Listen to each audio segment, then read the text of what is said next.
Le Parti socialiste a récemment réclamé une hausse du salaire minimum légal d'1% pour éviter de censurer le gouvernement Bayrou.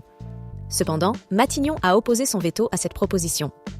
Cette demande, formulée par Olivier Faure, visait à améliorer le pouvoir d'achat des Français.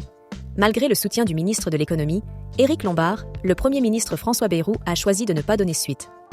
Le président du groupe d'experts sur le salaire minimum, Stéphane Carcillo, a expliqué que dans le contexte actuel, une telle augmentation est inenvisageable.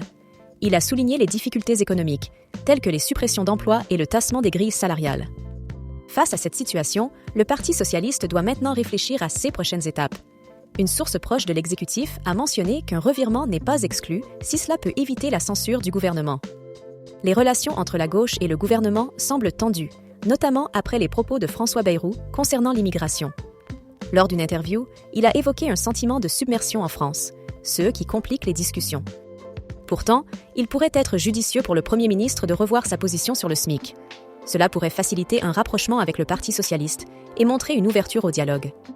Les prochaines heures seront cruciales pour savoir si cette question sera réexaminée.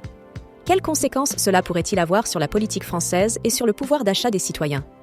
N'hésitez pas à commenter cette vidéo et à vous abonner à notre chaîne pour suivre toute l'actualité politique en temps réel.